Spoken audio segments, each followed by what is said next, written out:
So మనం ఇంట్లో కూరగాయలు లేనప్పుడు చాలా టేస్టీగా కారం అన్నం ఎలా తయారు చేసుకోవాలో చూద్దాము. ఈ రైస్ ని మనం 5 నిమిషాల్లోనే చాలా సింపుల్ గా ప్రిపేర్ చేసుకోవచ్చు. టేస్ట్ కూడా చాలా బాగుంటుంది. సో లేట్ చేయకుండా వీడియోలోకి వెళ్ళిపోవడానికి మనం రాత్రి మిగిలిన అన్నంతో అయినా చేసుకోవచ్చు, లేదంటే అప్పటికప్పుడు వండిన రైస్ తో అయినా చేసుకోవచ్చు. ఇప్పుడు ఇదే అన్నంలో 1 టీ స్పూన్ కారం, టేస్ట్ కు తగినంత ఉప్పు వేసుకొని కలుపుకోవాలి. ఉప్పు కారం రైస్ కు పట్టేలా కలుపుకోవాలి.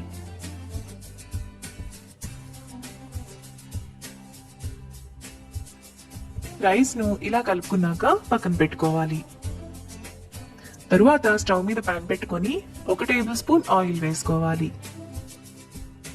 ఆయిల్ వేడైన తర్వాత 1 టీ స్పూన్ తాలింపు గింజలు, 1 టేబుల్ స్పూన్ పల్లీలు వేసుకుని ఫ్రై చేసుకోవాలి.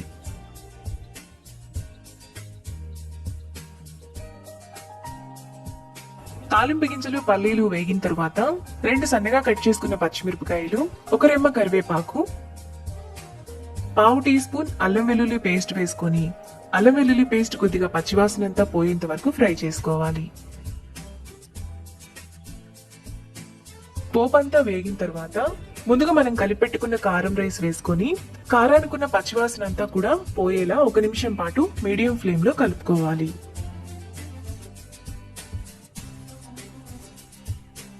ఇలా కలుపుకున్నాక లాస్ట్ లో 1 టీ స్పూన్ గరం మసాలా, తరిగిన కొత్తిమీర కొద్దిగా వేసుకుని కలుపుకోవాలి.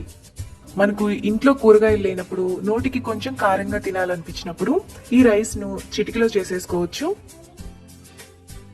మనకు చాలా టేస్టీగా కారమన్నం రెడీ అయిపోయింది. ఇప్పుడు ఈ రైస్ ను ప్లేట్ లోకి తీసుకొని సన్నగా తరిగిన ఉల్లిపాయ ముక్కలతో సర్వ్ చేసుకుంటే చాలా టేస్టీగా ఉంటుంది. అంతే, ఎంతో సింపుల్ గా టేస్టీగా త్వరగా చేసుకునే కారమన్నం రెడీ. ఈ రెసిపీని మీరు కూడా ట్రై చేసి మీకు